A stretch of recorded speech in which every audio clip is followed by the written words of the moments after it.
Hey guys, welcome back to Carrie's Merry Heart, where together we're learning to be better homemakers. Today we're continuing our conversation on canning. This is really targeted to not just a beginner canner, but essentially someone who has no clue, didn't grow up around canning, didn't watch, has no context essentially. So I'm really talking to you and explaining things as if you have absolutely no prior knowledge. This is really good for those of you who have some knowledge as well, but truly I want to make sure that we are teaching and explaining things to those new canners who really want to know everything there is to know about canning.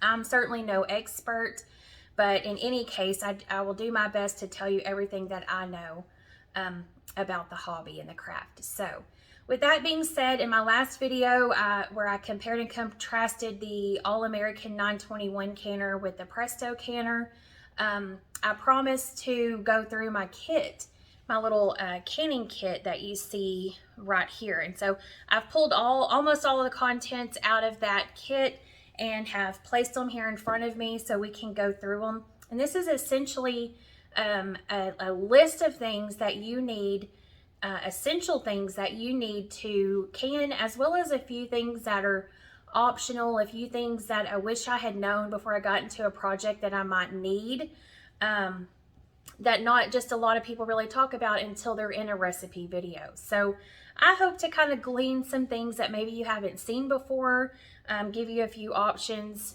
to choose from for a few different tools or items. And so with that, I guess let's get started with the list of items. So I'm going to pull you in closer, re-aim you so that you can really get in here and see these items up close. So I'll be right back. Hey, welcome back. I have re-aimed you here so you get a little bit of a closer look at the items as I go through them. Any of these green items here are things that came in a kit, and truly what I recommend is instead of trying to piece all of these items one by one, go ahead and find a canning kit. So let me get where you can see this really nicely. This is a kit that includes several of the things that you need in a canning session, and truly they're all things that you will use. Again, the green items are things that you're going to need in a canning session and you will use them. First off is the magnetic lid lifter. What this is just a long plastic stick, but what's special about it is it has a magnet on the end, and essentially it's going to allow for you to grab a hold of your lids. Now, there's no reason to grab them when they're on the jar, but typically it's not a requirement anymore, but a lot of people you're going to find still like to at least warm their lids in water. And what that's doing is taking this rubber medium here around the edge of the flat. We'll talk about lids here in a little bit. It's just warming this up a little bit in order to soften it so that it adheres to the top of the jar a little bit better. To warm it, you're going to put it in a saucepan with water and bring it to not quite a boil, maybe just short of a boil. And then so it's going to be really warm and you're not going to want to reach your hands into that pot of water. And so what you can easily do is, let me find where I can set this. You can just reach right in there and grab a hold, and then you'll have your filled jar and you can just lay it nicely on top and then get your lid on. So that's the purpose of this, the magnetic lid lifter. Then we have the vinyl coated tongs. These I have found that I don't use as much, although I have reached for them a few times. Specifically, if I have put some jars into water to boil, to sanitize, that's typically I'll boil my jars for water bath canning. It's not necessary for pressure canning, although sometimes I like to just take the extra step depending on what I'm canning. But I also like to wash my jars really well. Just hand wash them with soap and water, rinse them really well. And while they're still wet, I'll put them in the oven usually about 300 degrees. And so then and I lay them usually on their side. And so what I can do is, it'll be laying in the oven. I can just reach in there and grab it and pull it out of the oven. So really, that's where these come in handy. It just depends on how you're preparing your jars as to whether or not you'll use this. You can also use this to grab your lids and rings out of water, although it might be harder to grab those flats. Then we have the vinyl coated jar wrench. I have never used this. I think this would come in really handy for the person who maybe have arthritis or other sort of struggle or disability with their joints or their hands. Then you could certainly use this to grab a hold of a lid, and open it that way. But this is truly just for opening jars. It's not really for lifting, although I guess maybe you could use it for that, but it's not handy when they're down in a pot. But this does come in the kit. So if you're sourcing all of your own materials and you don't have issues with your hands, this may not be necessary for you. But if you do buy the kit, it does come in the kit. Then we have the bubble popper / measure. This item here, you'll hear it more frequently referred to as the debubbler. And this is essentially when you have filled your jars, in order to make sure that you have an accurate headspace measurement, you'll use this tool. First, you'll use it. I probably should have just kept this jar out and handy, huh? First, you'll fill your jar to the apparent headspace, and then you're going to debubble. And of course this would be filled. Just say I'm canning potatoes, and I have filled my jar to, it's a 1-inch headspace is what it's called for, and we'll talk about headspace in a minute. And then I have filled the jar with water, poured water down over these potatoes to an approximate 1 inch. And you're going to hear me say approximate until we confirm it, and we're going to confirm it again with this tool. So my potatoes are in here. I have covered them with the hot water. And now what I'm going to do is just kind of slide this down around the edges of the jar, down the middle of the jar. And that's to basically loosen up any air, any bubbles that may have found their way under potatoes, between potatoes, at the very bottom, etc. It's going to pull them to the top. That liquid will displace that open air space. And then what we want to do at that point is confirm our headspace. So if the recipe calls for a 1-inch headspace, what that means is, and I'm turning the jar on the side so you can see a profile view here. We're going to take our measurement tool. Do you see the steps in this tool?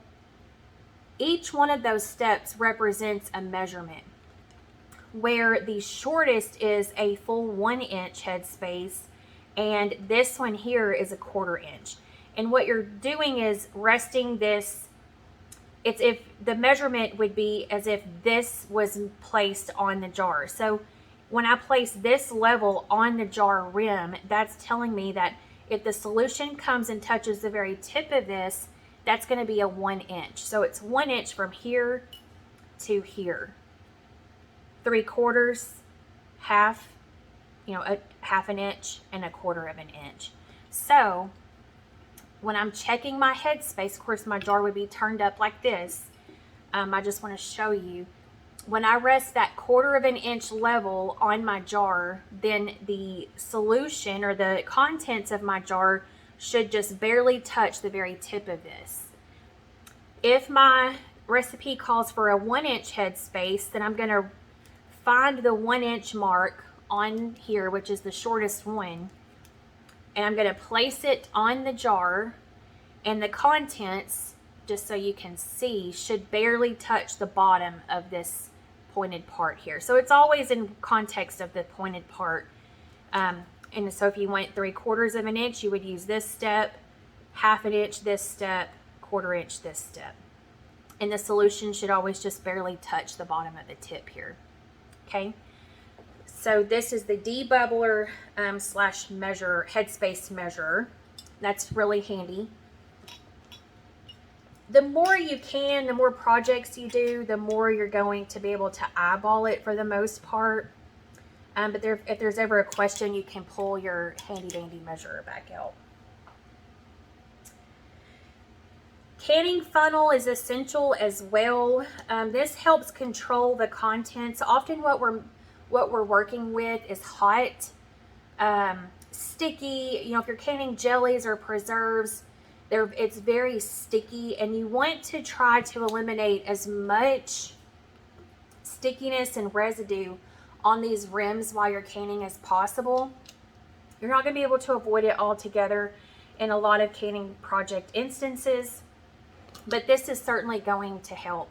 And it's truly just something you set on top of your jar, so that when you are filling your jars, you're able to control it better. I mean, imagine this, my ladle here, it's much easier to pour into this than it is to try to aim and pour into my jar.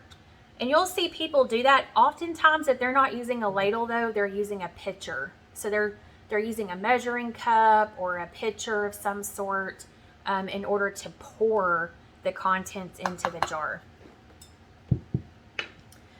So the kit usually comes with the plastic funnel, which is just fine. I mean, I've worked with some pretty hot food products that I'm putting into jars, and I've never melted it. It's still in very good condition, very easy to take care of. I did want to get a stainless steel. I really like this. I tend to use it more, and I really probably couldn't tell you why. I just do tend to like it a little bit better. And then finally, your vinyl coated jar lifter. This is the one that comes in the kit. You're going to see and notice that there's also quite a few other options available on the store shelves or on Amazon as you're looking.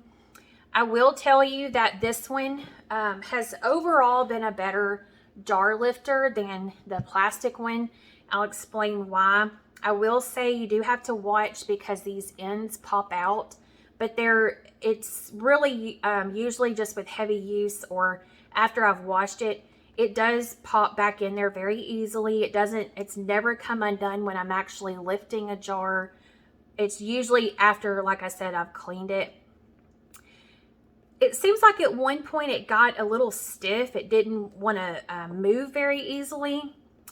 And it does rust here on these inside joints. I've been curious if maybe a food grade lubricant of some kind would be handy and maybe help prevent rust, but also keep it from getting stiff. But at some point it kind of worked itself out, so it's really perfect now, and I can manage it with one hand. So that's it's perfect. Now comparing it to this other one that I purchased solo, you know, this didn't come in a kit. You'll see a lot of red items here, but these did not come in a kit. There were things I bought over time. Again, this jar lifter has just been better. Again, you deal with super hot materials coming out of that canner, especially with pressure canning, and this has stood the test of those hot temps. This one, however, has not, and I don't know if you can see that, but it started melting. And I think I was actually using this in water bath canning, so it doesn't get as hot. But it has started to melt. I started seeing red actually on the glass on my jars, and I thought, what in the world? And it's this, this was starting to melt. I don't know if you can see that or not. I mean, I think you can see it along the edges here. But in any case, I have kind of avoided using this. The thing about it, it's bulkier, but the thing about it is it springs itself back open. That was basically the perk. And it's fine probably, especially if you're putting jars in the canner. I wouldn't use it taking them out. This works just fine. Before the canning craze, you know, the the renaissance of canning. The canning set that I was telling you about was about $20. You could get this kit for $20, and maybe you still can. As I post this video, I'll double check on Amazon, maybe even Walmart, and check the price of this, but I think it's about $20 and it's worth it, okay?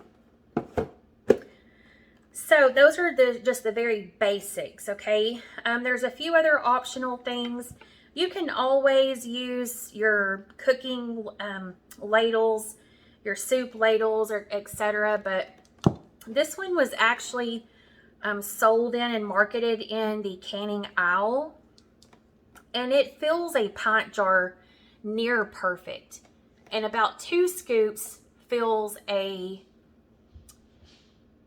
I'm sorry, half pint. If this 1 scoop fills a half pint jar near perfect, the 2 scoops fills a pint jar near perfect. And you'll see this little hook here. It rests perfectly on the edge of your whatever vessel your food is in. So like if you're making jellies, it'll be in a big pot, a big heavy bottomed stew pot. And so this rests perfectly on the side. Again, it gets very sticky. And so if I can avoid having to lay this down somewhere or prevent it from falling into my pan or my pot, that's great. So this is really handy. I love this. I use it in almost every canning session. If I'm pouring broth over peas, if I'm making jellies, etc., I use this. This is really handy. I really like this. It's just a little silicone mitt. I like to use this instead of a cloth one because this kind of grips. It grabs the jar. It's not, I mean, you still want to be very careful. You want to when you're dealing with hot stuff anyway, but this is really good gripper. I really find myself using this when I'm cleaning the rim of my jar. You know, oftentimes we start with hot jars and hot contents, and so I can easily grab this jar and protect my hand from the heat while I'm cleaning my rim with that little bit of vinegar before I put, you know, before you put your lid on. So that's usually when I use this. I keep it handy and I really love it. I went to someone's house to show them and teach them how to can, and I had forgotten this and realized really just how handy it is. So I can't recommend it enough. This here is really to turn any pot, any deep pan into a water bath canner. This would, I've not tested this out and probably wouldn't test this out in a pressure canner. There's just a whole lot of bubbling and gurgling and stuff going on, and this does tend to want to float. But this will go down into the bottom of any pan. Let me show you.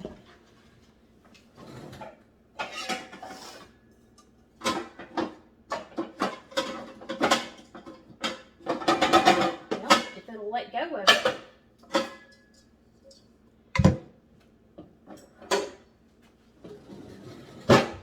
So this pan is really too shallow to be a water bath canner, but it'll show you the idea anyway.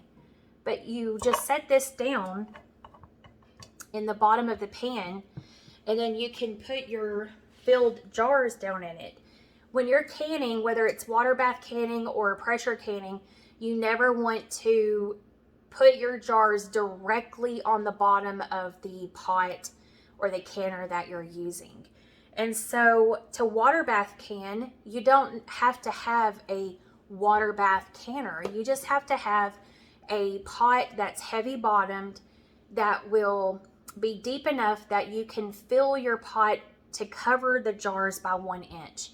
So this is even. This pot would not work for that unless I was using these little guys. Some people do their cowboy candies in these little ones, some of their jellies. So this one you certainly could can. There's probably a good 2.5 inches above this jar once it's set on this.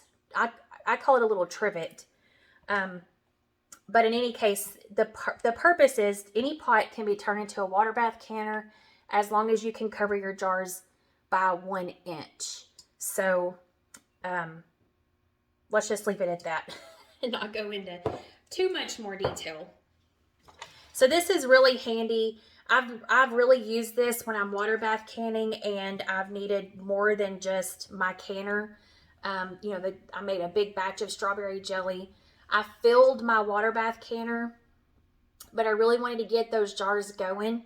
And so I threw this down into the bottom of my Paula Deen stew pot, if you guys remember those, and was able to can, I think, about 6 more jars, jelly jars, by being able to use this. So that was really handy. This is really handy for straining.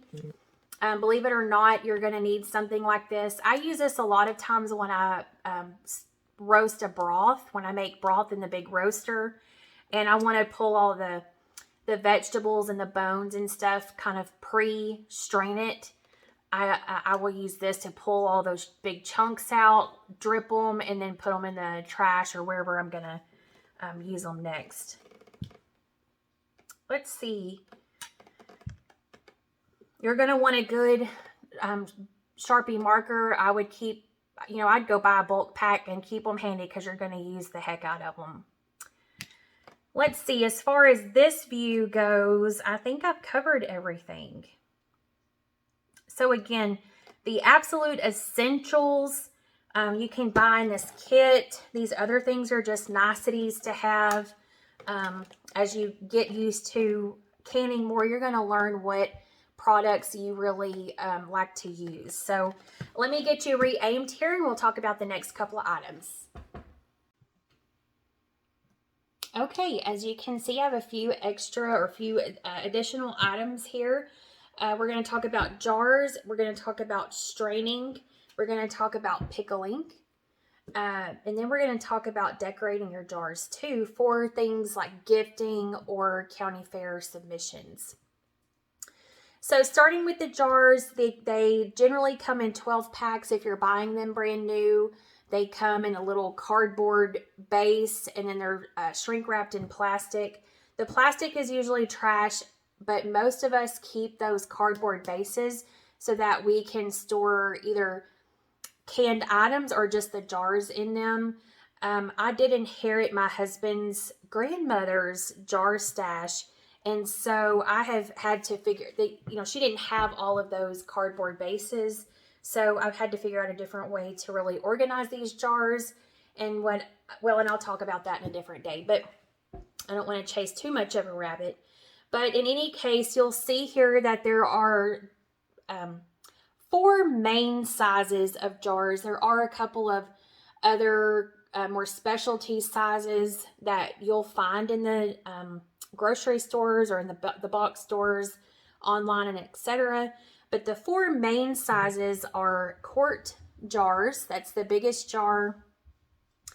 It comes in regular mouth and wide mouth are the terms that you're going to hear. Let me show you.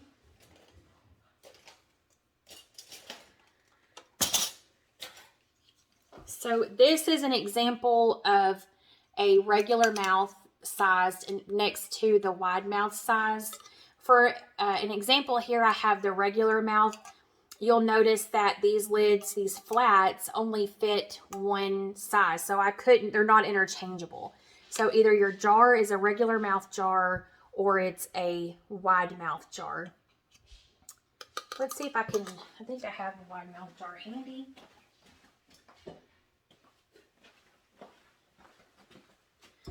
So you'll see here, this is an example of a wide mouth jar. So to put them side by side, you can see the size difference. Generally speaking, this is good for liquids like broth. This would be good for vegetables that aren't in big chunks, like maybe green beans, peas, carrots, corn, if you're canning corn. Probably some soups. You could do some soups in here again. I think soups are kind of, they're mixed up. They're such a plethora. You could get away with this. The wide mouth is really handy for meats, for bigger chunks of vegetables, like if you're canning sweet potatoes, regular white potatoes, those whole baby potatoes, your bigger fruit chunks. So if you're canning apples and you like your apples cut in bigger chunks, you could, it would probably be more convenient to put them in these wide mouth jars. So regular mouth, wide mouth, they're both quart jars. They're the bigger one. I'm going to take a picture too of it from the front so you can see the sizes and heights as well. Then we have so this is a quart. Then we have our pint jar. You can see the size difference here. These are also available. These pint jars are also available in regular mouth versus wide mouth. You can interchange the lids. So when you buy lids, extra lids, they just come in regular mouth or wide mouth. And so this regular mouth will fit the pint jar or the quart jar if they're regular mouth. And then the wide mouth will fit the pint jar or the quart jar if they're a wide mouth jar. So no need to get regular mouth for pint versus quart. The lids are interchangeable between the sizes, the volume size of the jars. These pint jars are really good for jellies, smaller portions of meat. I've seen someone take the wide mouth pint jar. They fried up sausage patties and then stacked the par-cooked sausage patties in their pint jar. It was a wide mouth, so there's not the shoulder here. It's more straight. They were able to put their sausage patties layered, stacked in here. They filled it with broth or water, and then they pressure canned it. And so they had ready to go sausage patties. So some of your meats are really handy in a pint-sized jar. Jellies, smaller portions of really anything. Some people like to put, if they like to drink broth every day or take broth to lunch, they'll can them in these pint jars. And then of course your vegetables would be really handy. Then you have your half pint jars. These are actually, a lot of people call them jelly jars because really they're the perfect size for jelly, especially if you're not one to eat jelly frequently and you don't want to put, a big portion in the refrigerator for months at a time. This is the perfect size. This is also the perfect size for gifting. Peppers, I've seen people do chilies, pepper, different types of peppers in here. There are cowboy candies in here. But mostly you'll see people can jellies and preserves in these. And then you have your teeny tiny jar. I suddenly can't remember the measurement. I'm assuming this would be a quarter pint size. This is a pint, half pint. I'm going to call this a quarter pint. This is really good for samplings if you want to share samples of your products. This is really good for jellies, again, making little gifts, etc. This is actually not a canned product. I pulled this out to show you about the label that I'll talk about here in a minute. But what I did was I gifted spice blends one holiday season to friends and family. And so this is a leftover Italian seasoning blend that I made for the holiday season. You'll see some pint and a half jars. You'll see half-gallon jars. I've actually never used those half-gallon jars to preserve anything in particular. I do like to use it for vacuum sealing. That'll be something we can talk about in a different video. It's also good for short-term storage. Like if I've made a broth before and then didn't have time to can it. So I went ahead and strained it and prepared it for canning. Filled up the half-gallon jars, put it in the refrigerator until I was able to can. So the other items that you'll see here are strainers, the fine mesh sieves. These are really handy to strain things like your broths, strain your jellies. Oftentimes you'll want to pair this with a cheesecloth or a flour sack towel, which I'll have handy for you here. I do keep a pretty good stash of both. These are the flour sack towels. They have a little bit more of a tighter weave, than you'll see in the cheesecloth, which is kind of gauzy. They both work really well. If you are using the cheesecloth, you usually want to double it up. So you'll want to, let me just show you. You won't want to open it all the way. You're going to want to keep it doubled. So I could open it one more time, but I wouldn't do that. And what you do is you just lay it inside of your fine mesh sieve or sieve, however you want to say it, strainer even, and you'll just lay it in here and then pour your contents in to strain it. I have two different sizes. I really like to use this size over my funnel, the funnel into my jar. Sometimes I'll strain as it goes into the jar, either in addition to this or just exclusively this one. And this one here is really good for making your pickling brine, your pickling solution. You can put your pickling spices in here. Oop, and I guess there's some left over in there. Pickling spices in here, close it up, and then you can boil it down in your vinegar sugar or vinegar salt solution, and really season up that solution and then not have to strain it. Then you can just pull this out, empty it in the trash, wash it, and put it up for the next time. I also have vinegar here. You do want, recipes will call for vinegar. That's a conversation for another day. But I did want to go ahead and talk about vinegar and canning supplies because we do like to use this to clean the rims of our jars before we put the lid on and then take them to the canner. You'll also see here some just pretties. These are little 5x5 squares or a charm pack of fabric that you can, if you want to make your jar pretty for gifting or for fair entry, you can put your, you'll can it, seal it, and then you can put your pretty fabric over the top and then screw the band down and see you have a really pretty jar to gift. Kind of looks old-fashioned. I really like that. Then we have the labels. Now, I don't really recommend these. I recommend you just label right on top of your flat, just with the Sharpie. This, they're really cute. And if it's just for a gift and you want it to be pretty when you're gifting it, I would definitely use these. But I wanted to show you really quick. Now, that's probably from cooking, but see how yellowed this has gotten over time? I don't know. I'm just not a fan of that. They didn't age well, and so I probably won't ever do that again. I'll just label it directly on the top of my lid.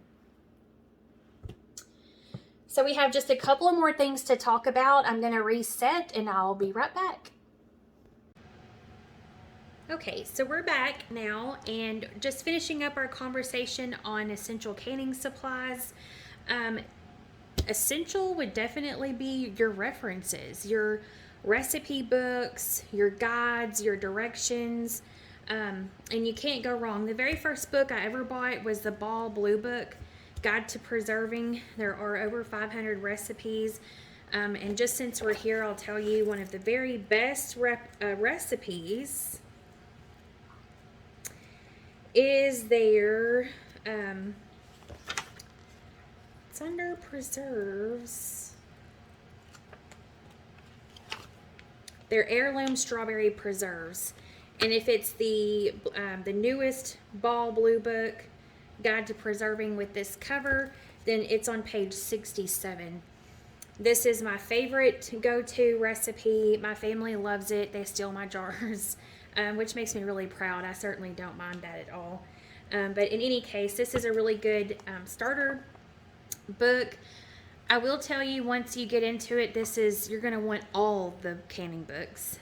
Someone who was very thoughtful gifted me this one. This is just an older version of this one. I don't believe it's going to have as many recipes just because this one is thicker. But in any case, I'm very proud to have these. The next one, usually when people will get the blue book, and then they'll go to the Ball Complete Book of Home Preserving, and you'll see here It's much bigger. It's very well loved, as you can see. I love this. This one says 400 delicious and creative recipes for today. I almost think this one's a little bit more maybe comprehensive. Definitely worth getting your hands on. I would even recommend getting it in print and not necessarily e-copied, but just so that you can mark in it, you can write in it, your notes, changes that you made to improve the recipe, etc. So there's this one. This is another really good one. I've honestly never used this one. Well, I don't want to say that. I think I've probably made, I can't remember, but in any case, don't start with this one just because this isn't necessarily beginner friendly. It doesn't really, the recipes are just really straightforward.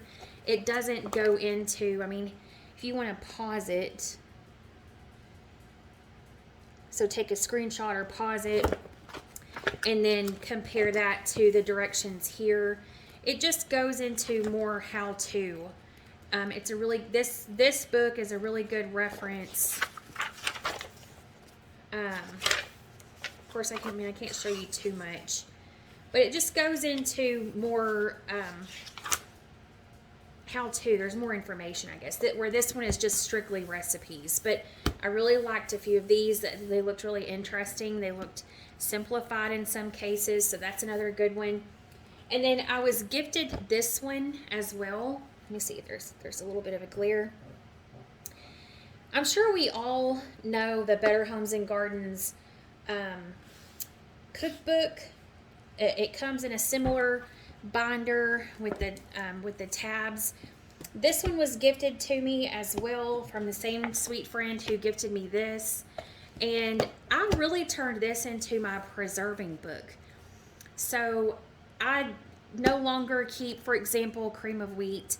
I don't keep it in its box container anymore in long-term storage, just because pests can easily get into it if there was, an intrusion, I guess, into my pantry.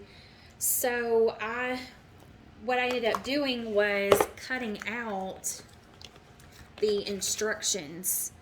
And so I'm turning this into my preserving book, since it has the binder rings here. I feel like I can easily kind of customize this. So I have not used any recipes out of here yet. There again have been some very interesting recipes I'd like to try, but like this goes into drying, dehydrating and drying, freezing.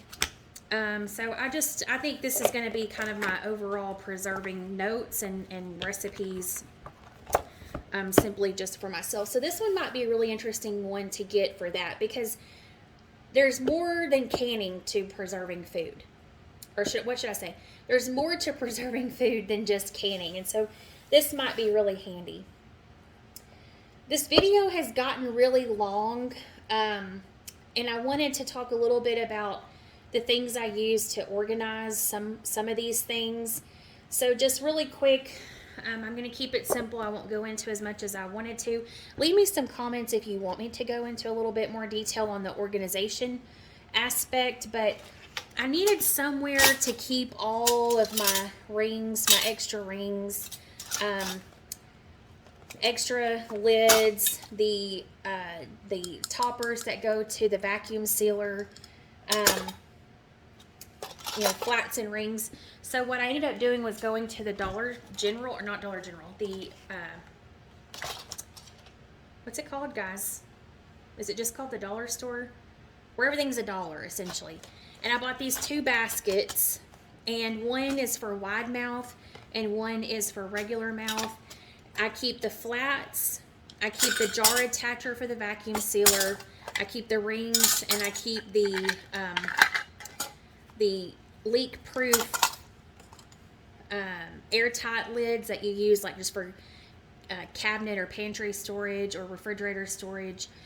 Oftentimes when you take these off, these are a better option, because especially if you're going in the refrigerator, because these will rust under a lot of moisture. So I needed that, and what I do is just keep them stacked under my cabinet. And then, I don't know if I'm going to be able to get all of this in here. Let me see what I can do to... I just keep this Sterilite short see-through bin, and this is what I keep all of the tools we've already talked about, all my little essential canning supplies. Everything that was laid out on the towel earlier is in here, including my flour sack towels, my cheesecloth, funnels. This in my last video is what I talked about, where I keep the user guides and the weights to my canners. Ooh, let me get in the frame here. And so I just keep everything together, and it goes in my kit, and every time I put everything, you know, after it's all cleaned and dried, I put it all back in here.